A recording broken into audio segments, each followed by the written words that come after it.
നമസ്കാരം. അമേരിക്കൻ വീക്ഷണത്തിലേക്ക് സ്വാഗതം. Green card ഉള്ളവരെ ഡീപ്പോർട്ട് ചെയ്യാൻ പറ്റുമോ? അവരുടെ ഗ്രീൻ കാർഡ് റദ്ദാക്കിയിട്ട് തിരിച്ച് വന്ന രാജ്യത്തേക്ക് തിരിച്ചയക്കാൻ പറ്റുമോ?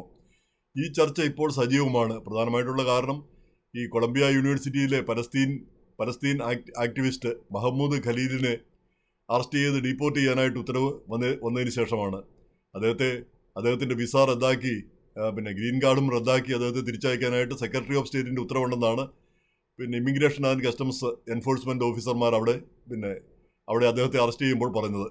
അപ്പോൾ അറസ്റ്റ് ചെയ്യുമ്പോൾ അദ്ദേഹത്തിൻ്റെ ഭാര്യ അമേരിക്കൻ സിറ്റിസനായ ഭാര്യയുമൊത്ത് കൊളംബിയ യൂണിവേഴ്സിറ്റി ക്യാമ്പസിൽ അവർ താമസിക്കുന്ന സ്ഥലത്തേക്ക് ചെല്ലുകയായിരുന്നു. ആ സമയത്താണ് ICE ഏജൻസ് ഇദ്ദേഹത്തെ പിടികൂടുകയും അദ്ദേഹത്തെ ലൂസിയാനയിലേക്ക് അവിടെ കസ്റ്റഡിയിൽ വെച്ചിരിക്കുകയാണ് ഇപ്പോൾ.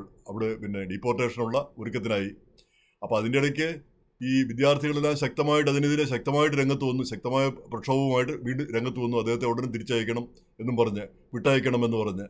അതുപോലെ തന്നെ അദ്ദേഹത്തിന് വേണ്ടി വക്കീലന്മാർ ഫെഡറൽ കോടതിയിൽ പോയി. ആ ഫെഡറൽ കോടതി സർക്കാരിൻ്റെ നടപടികൾ തൽക്കാലത്തേക്ക് മരവിപ്പിച്ചു. തൽക്കാലം ഒരു കാര്യവും അദ്ദേഹത്തെ ഡീപ്പോർട്ട് ചെയ്യുകയൊന്നും ചെയ്യരുത് എന്ന് ഉത്തരവിട്ടു.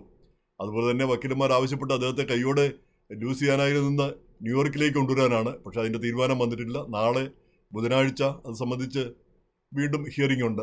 അപ്പോൾ അതാണ് സ്ഥിതി.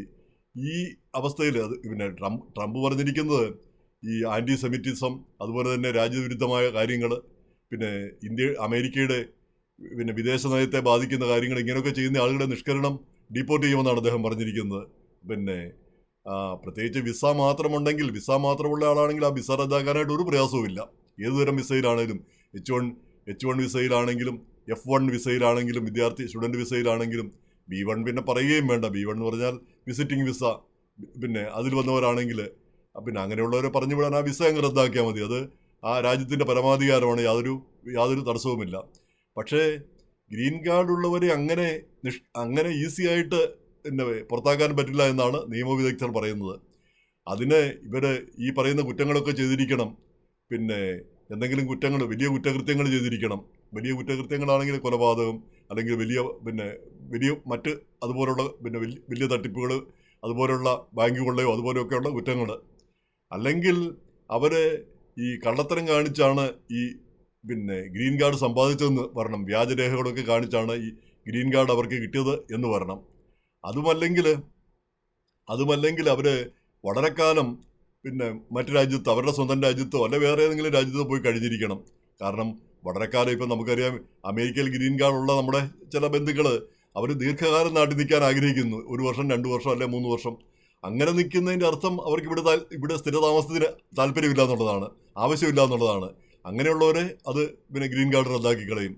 അത് 6 മാസത്തിൽ കൂടുതലൊക്കെ ആണെങ്കിൽ നമ്മൾ പ്രത്യേക പെർമിഷൻ വാങ്ങണമെന്നാണ് വൈപ്പ്. അതിൻ്റെ കൃത്യമായ അറ്റോർണിമാരോടാണ് ചോദിക്കേണ്ടത്. പക്ഷേ നമ്മൾ സാധാരണ കേൾക്കുന്ന കാര്യമാണ്. അപ്പോൾ ഇങ്ങനെയൊക്കെയുള്ള 2-3 കാരണങ്ങൾ ഉണ്ടെങ്കിൽ ഈ ദീർഘകാലം താമസിച്ച് കഴിഞ്ഞ് തിരിച്ചു വരുമ്പോൾ എയർപോർട്ടിൽ വെച്ച് തന്നെ അത് റദ്ദ് ചെയ്യുമെന്നാണ് പറയുന്നത്. നേരെ മറിച്ച് മറ്റ് കുറ്റകൃത്യങ്ങളൊക്കെ ചെയ്തു, അല്ലെങ്കിൽ ഈ എന്തെങ്കിലും തട്ടിപ്പ് കാണിച്ചാണ് ഈ ഗ്രീൻ കാർഡ് മേടിച്ചതെന്ന് വന്നു കഴിഞ്ഞാൽ ഇക്കാര്യം കാട്ടി അധികൃതർ, ഈ ICE അല്ലെങ്കിൽ ഇമിഗ്രേഷൻ അധികൃതർ ഈ ഇമിഗ്രേഷൻ ജഡ്ജിന് മുമ്പിൽ ഒരു ഹർജി കൊടുക്കുന്നു. ഒരു പെറ്റീഷൻ ഫയൽ ചെയ്യുന്നു.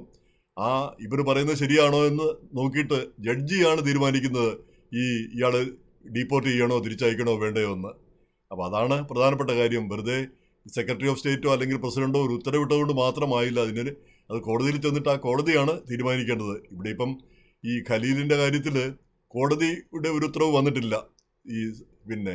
ഈ ഹമാസിനെയൊക്കെ ഒരു തീവ്രവാദ സംഘടനയായി പ്രഖ്യാപിച്ചിട്ടുണ്ട്. അപ്പോൾ അവരെ സഹായിക്കുന്ന നിലപാടെടുക്കുകയും അതുപോലെ തന്നെ ആൻറ്റി സെമിറ്റിക്കായിട്ട് യഹൂദർക്കെതിരായ പ്രക്ഷോഭത്തിൽ പങ്കെടുക്കുകയൊക്കെ ചെയ്തു എന്നുള്ളതാണ് ഇയാൾക്കെതിരെയുള്ള കുറ്റം. അപ്പോൾ അങ്ങനെയുള്ള കുറ്റം ചെയ്തവരെല്ലാം പുറത്താക്കുമെന്നാണ് ട്രംപ് പറഞ്ഞിരിക്കുന്നത്. എല്ലാ യൂണിവേഴ്സിറ്റികളിലും നടപടി ഉണ്ടാവും. ഇപ്പം കൊളംബിയയിൽ തന്നെ ഈ പ്രക്ഷോഭത്തിന്, ആൻറ്റി സെമിറ്റിക് പ്രക്ഷോഭത്തിന് ഇടം കൊടുത്തതിൻ്റെ പേരിൽ 400 മില്യൺ സഹായം കിട്ടുന്നതാണ് കൊളംബിയ യൂണിവേഴ്സിറ്റിക്ക്. അത് ഫെഡറൽ ഗവൺമെൻറ് അങ്ങ് റദ്ദാക്കി വെച്ചിരിക്കുന്നു, അതങ്ങ് മരവിപ്പിച്ച് വെച്ചിരിക്കുന്നത്, കൊടുക്കില്ല എന്ന്. അപ്പോൾ അത് കിട്ടാൻ വേണ്ടി ഈ സംഗതികളെല്ലാം കുറച്ചുകൂടെ കർശനമാക്കുമെന്ന് കൊളംബിയയുടെ അധികൃതരൊക്കെ പറയുന്നുണ്ട്. എന്നാൽ കൂടി ഇപ്പോഴും അവിടെയുള്ള ഈ പ്രക്ഷോഭകരെ കാണിച്ചു കൊടുക്കാനായിട്ട് കൊളംബിയ യൂണിവേഴ്സിറ്റി അധികൃതർ തയ്യാറാകുന്നില്ല എന്നാണ് വൈറ്റ് ഹൗസ് ഇന്ന് പറഞ്ഞിരിക്കുന്നത്. വൈറ്റ് ഹൗസിൻ്റെ പരാമർശം, ഇവർ സഹകരിക്കുന്നില്ല, ICUമായി സഹകരിക്കുന്നില്ല, ഇവർ എവിടെയൊക്കെ ഉണ്ട്, ഈ പ്രക്ഷോഭകർ എവിടെയൊക്കെ ഉണ്ടെന്ന് കാണിച്ചു കൊടുക്കുന്നില്ല എന്നാണ് പറയുന്നത്. അപ്പോൾ അതിന് പ്രത്യാഘാതം ഉണ്ടാകുമെന്നൊക്കെ പറയുന്നു.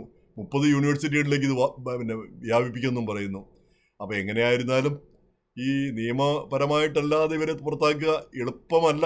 പക്ഷേ ഇപ്പോഴത്തെ സാഹചര്യത്തിൽ പുറത്താക്കിയാലും ആരും ചോദിക്കാൻ പോകുന്നില്ല എന്നുള്ള അവസ്ഥ കൂടിയുണ്ട്. അതുകൊണ്ട് ഈ ഗ്രീൻ കാർഡ് മാത്രമൊക്കെയുള്ള ആളുകൾ ഒന്ന് ശ്രദ്ധിച്ചിരിക്കുന്നത് നല്ലതാണ്.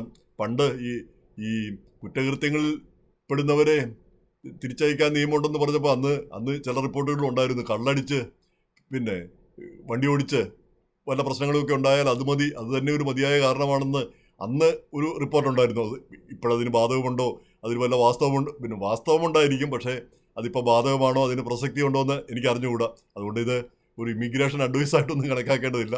എങ്കിൽ പോലും നമ്മളൊക്കെ കെയർഫുൾ ആയിരിക്കണം എന്നുള്ളതിൻ്റെ ഒരു സൂചന മാത്രമാണ് ഇത് പറയുന്നത്. പ്രത്യേകിച്ച് ഈ ഗ്രീൻ കാർഡ് മാത്രമുള്ളവർ ശ്രദ്ധിക്കുന്നത് നല്ലതാണ്. പ്രത്യേകിച്ച് വിസ മാത്രമുള്ളവർ ഇവിടെ പ്രക്ഷോഭങ്ങളിലും ഒക്കെ നിൽക്കുമ്പോൾ അത് നമുക്ക് ദോഷകരമായി ബാധിക്കും എന്നുള്ളത് ഒരു ശ്രദ്ധിക്കേണ്ട ഒരു കാര്യമാണ്. പക്ഷേ ഇവിടെ ഇപ്പം നിയമവിദഗ്ധർ പറയുന്നത് ഖലീൽ യാതൊരു കുറ്റവും ചെയ്തിട്ടില്ല. അയാളുടെ ഫസ്റ്റ് അമെൻഡ്മെന്റ് പ്രകാരമുള്ള ആ ഫ്രീഡം ഓഫ് സ്പീച്ച്, അയാളുടെ സ്വാതന്ത്ര്യങ്ങൾ ഉപയോഗിക്കുക മാത്രമേ ചെയ്തിട്ടുള്ളൂ. പ്രക്ഷോഭം നടത്തുന്നത് രാജ്യവിരുദ്ധമോ രാജ്യദ്രോഹമോ അല്ലെങ്കിൽ ആർക്കെങ്കിലും എതിരെയല്ല. ഈ അജിറ്റേഷൻ നടത്താനുള്ള എല്ലാ അവകാശവും പൗരന്മാർക്കും ഈ ഗ്രീൻ കാർഡ് ഉള്ളവർക്കുമുണ്ട് എന്നാണ് ഈ നിയമവിദഗ്ധർ പറയുന്നത്. അതുകൊണ്ട് ഖലീലിനെതിരായ നടപടിക്ക് യാതൊരു നിയമസാധ്യതയും ഇല്ല എന്ന് പറയുന്നു.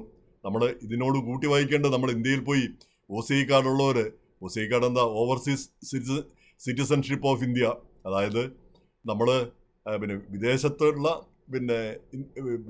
പൗരന്മാർ, ഓവർസീസ് സിറ്റിസൺഷിപ്പ് ഇന്ത്യയുടെ ഇന്ത്യൻ പൗരത്വമൊന്നുമല്ല, ഒരു ഓർണമെൻ്റൽ ടൈറ്റിൽ നിന്ന് മാത്രമേ ഉള്ളൂ.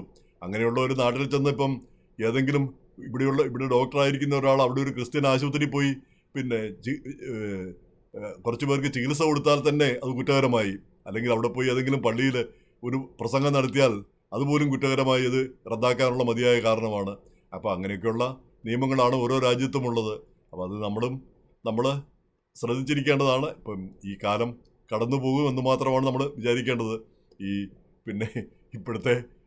ഇപ്പോഴത്തേത് നിലപാടുകളായിരിക്കില്ല നാളത്തെ നിലപാടുകൾ എന്ന് മാത്രം മനസ്സിലാക്കിയിരിക്കുക.